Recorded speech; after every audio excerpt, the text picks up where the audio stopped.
Hello everyone, welcome back to my channel. ಈ ವ್ಲಾಗಲ್ಲಿ ನಾವು ದಾಲ್ ಕಿಚಡಿ ಹೇಗೆ ಮಾಡೋದು ಅಂತ ನೋಡೋಣ. ಮೊದಲಿಗೆ ಒಂದು ಕುಕ್ಕರಿಗೆ 1 ಕಪ್ಪಷ್ಟು ಅಕ್ಕಿ, 1 ಕಪ್ಪಷ್ಟು ಬೇಳೆನ ತೊಗೊಂಡು ನೀಟಾಗಿ ತೊಳ್ಕೊಂಡು ಅದಕ್ಕೆ ಎಷ್ಟು ನೀರು ಬೇಕೋ ಅದನ್ನು ಸೇರಿಸ್ಕೊಂಡು ಸ್ವಲ್ಪ ಅರಿಶಿನ ಮತ್ತು ರುಚಿಗೆ ತಕ್ಕಷ್ಟು ಉಪ್ಪು ಸೇರಿಸ್ಕೊಂಡು 3 ವಿಷಲ್ ಬರೋ ಹಾಗೆ ಕೂಗಿಸ್ಕೋಬೇಕಾಗುತ್ತೆ. ಬಿಕಾಸ್ ಅದನ್ನು ಸ್ವಲ್ಪ ಮೆತ್ತಗಾಗಬೇಕು ರೈಸ್ ಮತ್ತು ದಾಲು. 3 ವಿಷಲ್ ಆಗಿದ ನಂತರ ಅದನ್ನು ಓಪನ್ ಮಾಡ್ಕೊಂಡು ಸೈಡಿಗೆ ಎತ್ತಿಟ್ಕೋಬೇಕಾಗುತ್ತೆ. ಸ್ವಲ್ಪ ಆರಬೇಕದು. ನೆಕ್ಸ್ಟು ಒಂದು ಬಾಣಲಿಗೆ ಸ್ವಲ್ಪ ಎಣ್ಣೆ ಹಾಕ್ಕೊಬೇಕಾಗುತ್ತೆ. ಎಣ್ಣೆ ಅಥವಾ ತುಪ್ಪ ಯಾವುದಾದ್ರೂ ಎರಡರಲ್ಲಿ ಯಾವುದಾದ್ರು ಒಂದನ್ನು ಯೂಸ್ ಮಾಡ್ಬೋದು. ನಾನಿಲ್ಲಿ ತುಪ್ಪನ ಹಾಕ್ಕೊಂಡಿದ್ದೀನಿ. ನೆಕ್ಸ್ಟ್ ಅದಕ್ಕೆ ಸಣ್ಣದಾಗಿ ಹಚ್ಚಿಟ್ಕೊಂಡಿರೋವಂಥ ಶುಂಠಿ ಮತ್ತು ಬೆಳ್ಳುಳ್ಳಿನ ಹಾಕ್ಕೊಂಡು ಸ್ವಲ್ಪ ಫ್ರೈ ಮಾಡ್ಕೊಬೇಕು.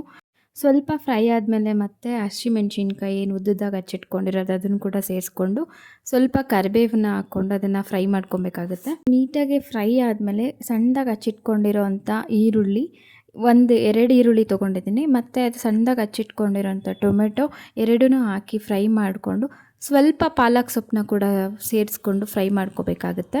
ನೆಕ್ಸ್ಟ್ ಅದಕ್ಕೆ ಸ್ವಲ್ಪ 1 ರಿಂದ 2 ಸ್ಪೂನಷ್ಟು ಧನಿಯಾ ಪುಡಿ, 1 ಸ್ಪೂನಷ್ಟು ಹಸಿಮೆಣ್ಸಿನ ಪುಡಿ ಹಾಗೂ 2 ಸ್ಪೂನಷ್ಟು ಗರಂ ಮಸಾಲ ಹಾಗೂ ಒಂದು ಸ್ವಲ್ಪ ಅರಿಶಿನ ಹಾಕ್ಕೊಂಡು ಅದನ್ನು ನೀಟಾಗಿ ಫ್ರೈ ಮಾಡ್ಕೊಬೇಕು. ನೀಟಾಗಿ ಎಲ್ಲ ಫ್ರೈ ಆದಮೇಲೆ ಅದಕ್ಕೊಂದು ಗ್ಲಾಸಷ್ಟು ನೀರು ಸೇರಿಸ್ಕೊಂಡು ಅದನ್ನು ಸ್ವಲ್ಪ ಹೊತ್ತು ಮಿಕ್ಸ್ ಮಾಡ್ಕೊಬೇಕಾಗತ್ತೆ. ನೀರು ಜೊತೆ ಮಿಕ್ಸ್ ಮಾಡ್ಕೊಂಡು ಆದಮೇಲೆ ಸ್ವಲ್ಪ ರುಚಿಗೆ ತಕ್ಕಷ್ಟು ಉಪ್ಪನ್ನ ಸೇರಿಸ್ಕೊಂಡು ನಾವೇನು ಕೂಗಿಸಿಟ್ಟಿದ್ವಲ್ಲ ರೈಸು ಮತ್ತು ದಾಲ್ನ ಅದನ್ನು ಸೇರಿಸ್ಕೊಬೇಕಾಗತ್ತೆ.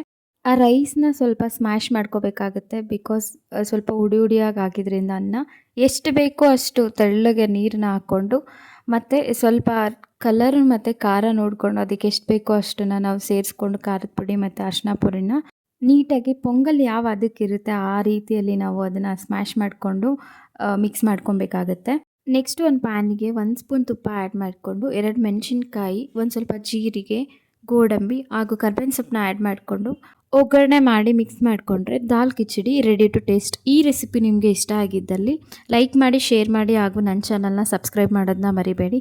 ಇದೇ ರೀತಿ ಒಂದು ಒಳ್ಳೆ ಹೊಸ ವೀಡಿಯೋದೊಂದಿಗೆ ಮತ್ತೆ ಸಿಗ್ತೀನಿ. ಅಲ್ಲಿವರೆಗೂ thank you for watching. See all in the next vlog.